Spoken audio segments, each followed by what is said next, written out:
Hello बच्चों, welcome to this amazing YouTube channel Roohi online classes. तो बच्चों आज हम लोग पढ़ेंगे यहाँ पे most important questions of your इकाई फर्स्ट, जो आपका जनन है बायोलॉजी का कक्षा 12 का जो मोस्ट इम्पॉर्टेंट क्वेश्चन है हम लोग यहाँ पे देखेंगे। तो आज हम लोग जो चैप्टर यहाँ पे कवर करने वाले हैं इस वीडियो में वो है पुष्पीय पौधों में लैंगिक जनन, मानव जनन तथा जनन स्वास्थ्य। तो ये 3 चैप्टर हैं जो कि आज हम लोग इस लेक्चर में इनके क्वेश्चंस कवर करेंगे एंड इनके आंसर चैनल पे ऑलरेडी अपलोडेड है जहाँ से आप देख सकते हैं। तो स्टार्ट करते हैं आज का हम अपना लेक्चर। तो स्टूडेंट्स, हमारा जो आज का पहला इकाई है वो है इकाई फर्स्ट जो है कि जनन में हम लोग जो पहला चैप्टर देखेंगे वो है पुष्पीय पौधों में लैंगिक जनन।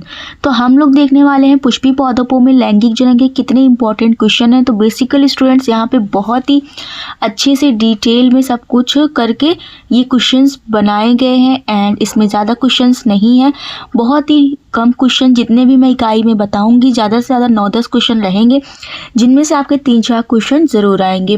तो यहाँ पे जो है पुष्पीय पादपों में लैंगिक जनन जिनमें सबसे पहला क्वेश्चन लिया गया है परागण क्या है, पुष्पीय पादपों में होने वाले विभिन्न प्रकार के परागण का वर्णन कीजिए।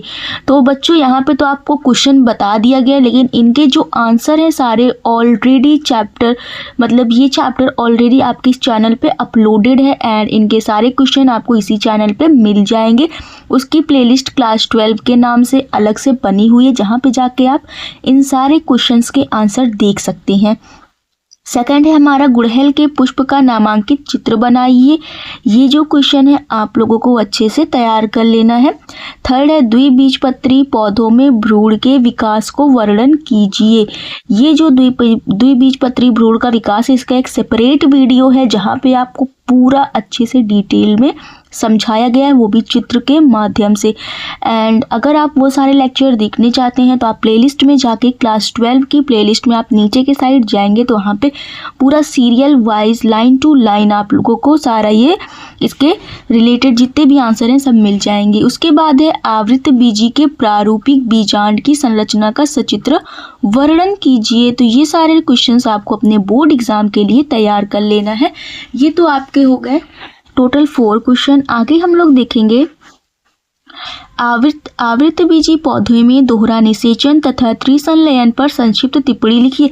तो बच्चों ये जो सारे क्वेश्चंस हैं आपको अपने बोर्ड एग्जाम साथ ही आपको अपने प्री बोर्ड के लिए भी तैयार कर लेना है क्योंकि इनमें से क्वेश्चन आ सकते हैं आपके प्री बोर्ड के लिए। आगे है भ्रूणपोष का निर्माण तथा इनके प्रकार का वर्णन कीजिए। तो बच्चों यहाँ पे भ्रूणपोष के निर्माण के बारे में और उनके प्रकार के बारे में अच्छे से आपको डिटेल में पढ़ाई करनी है। आगे यहाँ पे आपका 7th क्वेश्चन है आवृत बीजी पादपों में मादा युग्मकोद्भिद के विकास का सचित्र वर्णन कीजिए। नेक्स्ट है हमारा 8th क्वेश्चन अनिषेक जनित फल क्या है, एक उदाहरण दीजिए। एंड हमारा पुष्पीय पादपों में लैंगिक जनन या पुष्पीय पौधों में लैंगिक जनन का लास्ट क्वेश्चन है विपुंसन तथा थैलीकरण से आप क्या समझते हैं। तो जितना आपको यहाँ पे 9 क्वेश्चन बताए गए हैं इनमें से भी आपको जो छोड़कर नहीं जाना है 100 and 200% पढ़ना ही पढ़ना है वो है आपका परागण, मतलब जो आपका पहला क्वेश्चन था वो। एंड आपका इसमें है दोहरा निषेचन और त्रिसंलयन, इसको आपको भूल से भी नहीं छोड़ना है।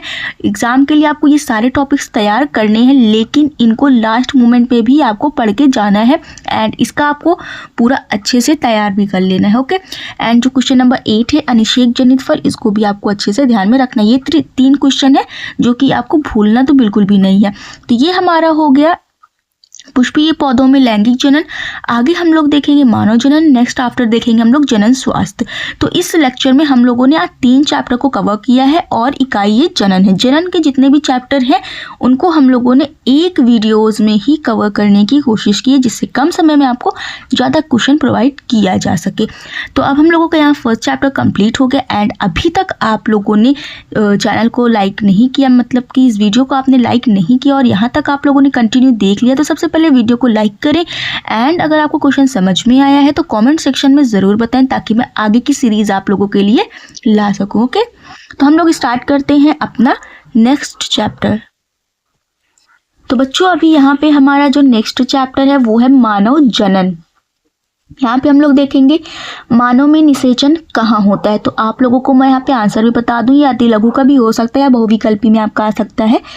और इसमें जो निषेचन होता है आपको मैं बता दूँ, मादा जनन तंत्र के फैलोपियन नलिका में होता है। अगर आप इसका डिटेल्ड वीडियो देखना चाहते हैं तो अभी मैंने 1-2 दिन पहले मादा जनन तंत्र के नाम से डिटेल में with the help of level diagram, मतलब कि सचित्र वर्णन पूरा बताया है। उसमें पूरा नोट्स भी मिल जाएगा एंड आपको पूरा डायग्राम भी मिल जाएगा, जहाँ पे आप अच्छे से पढ़ सकते हैं। लीडिंग कोशिकाओं के कार्य बताना है।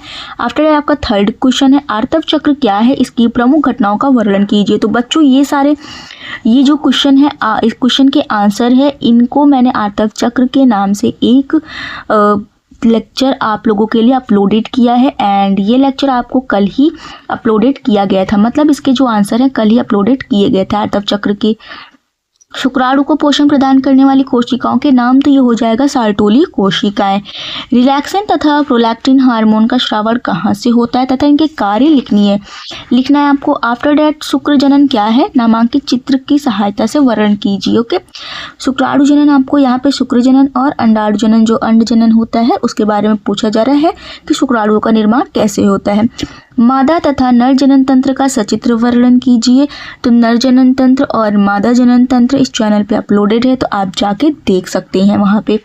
मानव शुक्राणु की संरचना का सचित्र वर्णन कीजिए। इसके भी सेपरेट वीडियो आप लोग को मिल जाएगी चैनल पे, शुक्राणु की संरचना का सचित्र वर्णन, जहाँ पे आप अच्छे से इसकी डिटेल्ड में स्टडी कर सकते हैं। एंड ये सारे क्वेश्चन आपको अपने बोर्ड एग्जाम के पॉइंट ऑफ व्यू से, साथ ही आपको प्री बोर्ड के लिए भी तैयार करने हैं।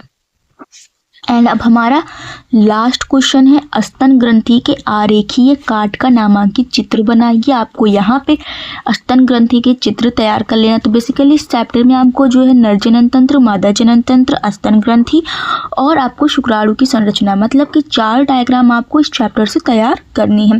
एंड आफ्टर डैट हम लोग बिना टाइम वेस्ट किए अपना स्टार्ट करेंगे नेक्स्ट चैप्टर, जो कि है जनन स्वास्थ्य। एंड यहाँ पे मैं आप लोगों के लिए बहुत ही लिमिटेड क्वेश्चंस लेके आई हूँ, जिससे आप कम क्वेश्चन में आपकी प्रैक्टिस बढ़िया हो सकती है। ओके, तो हम लोग देखेंगे अब हमारा जनन स्वास्थ्य। सो बच्चों, अब हम लोग स्टार्ट करेंगे हमारा जो नेक्स्ट चैप्टर है जनन स्वास्थ्य। ओके, आप यहाँ पे सारे क्वेश्चंस देख सकते हैं जनन स्वास्थ्य के, जो कि हमारा सबसे पहला क्वेश्चन है, जनसंख्या विस्फोट से क्या अभिप्राय है, जनसंख्या वृद्धि के कारण तथा नियंत्रण का वर्णन कीजिए। तो यहाँ पे आपको पॉपुलेशन के बारे में लिखना है कि हमारे इंडिया में या फिर जनसंख्या विस्फोट, लगातार जनसंख्या वृद्धि के कारण क्या है और उनके नियंत्रण क्या है। परिवार नियोजन की विधियों का विस्तृत वर्णन कीजिए। प्राकृतिक या फिर आप लोग यांत्रिक नियोजन होते हैं, जिनको आपको अच्छे से एग्जाम में लिख के आने हैं। आफ्टर डैट हमारा जो थर्ड है वो टिप्पणी है, जो कि मैंने आपको बहुत सारे टॉपिक्स, मतलब कि लगभग 5 टॉपिक्स दिए हैं, जिनको आपको तैयार करना है। पात्रे निषेचन, अंतः गर्भाशयी यंत्र, चिकित्सीय सगर्भता समापन, युग्मक अंतः और अंडवाहिनी स्थानांतरण, अंतः डिंबवाहिनी स्थानांतरण, मतलब IVF, IUD, MTP, GIFT and ZIFT के बारे में आपको तैयार करना है। एंड बच्चों, अगर आपको ये क्वेश्चन लगे कि इम्पॉर्टेंट है एंड आप इसको मैच कर लेना कि एग्ज़ाम में बहुत ही रिपीटेड क्वेश्चन है ये सब, जो आपके एग्ज़ाम में आ सकते हैं। एंड अगर आप इनको लिखना चाहें तो आप इनको अपने नोट्स में इंक्लूड कर सकते हैं, लिख सकते हैं, साथ ही साथ वीडियो को पॉज करके लिख सकते हैं या फिर स्क्रीनशॉट ले सकते हैं। आप कैसे भी मर्जी करें, आप वैसे इसको लिख सकते हैं। एंड यहाँ पे आपका ये प्लस पॉइंट है, आपको 3 चैप्टर का इंपॉर्टेंट क्वेश्चन और बहुत ही लिमिटेड टाइम में एक ही वीडियो में मिल गया है, जिसके लिए आपको जगह जगह चैनल्स पे नहीं जाने पड़ेंगे। एंड अगर आपको ये क्वेश्चंस इंपॉर्टेंट लगे एंड अगर आपको ये वीडियो पसंद आया होगा, आप कमेंट में ज़रूर बताएंगे। अगर आपको नेक्स्ट पार्ट भी चाहिए, नेक्स्ट इकाई का, तो आप कमेंट सेक्शन में ज़रूर बोलेंगे, तभी यहाँ पे मैं सेकंड इकाई अपलोड करूँगी। अदरवाइज़ अगर आप लोगों ने कमेंट नहीं किया यहाँ पे कि अगर आपको नहीं चाहिए, तो हो सके बस ये आपका पहला एंड लास्ट इकाई रहने वाला है, तो आप कमेंट में ज़रूर बताइएगा अगर आपको नेक्स्ट इसका इकाई चाहिए। तो अगर किसी एक बच्चे का भी कमेंट आए तो मैं ज़रूर कोशिश करूँगी कि नेक्स्ट वीडियो अपलोड किया जाए। आगे यहाँ पे आपका जो फोर्थ एंड लास्ट क्वेश्चन है इस चैप्टर का, वो है यौन संचालित रोग से क्या तात्पर्य है, इससे बचने के रोकथाम लिखिए। तो बच्चों इस चैप्टर में केवल मैंने 4 ही क्वेश्चंस दिए हैं जो कि आपको अच्छे से तैयार करना है। बाकी वीडियो अच्छी लगी हो एंड क्वेश्चंस आप सबके लिए हेल्पफुल रहा हो तो वीडियो को ज़्यादा से ज़्यादा लाइक करें, शेयर करें। एंड अगर आप इस सीरीज़ में जुड़ना चाहते हैं और आप चाहते हैं कि जब भी मैं वीडियोज़ को अपलोड करूँ आप तक सबसे पहले पहुँचे तो चैनल को ज़रूर सब्सक्राइब करें। Thank you, bye bye.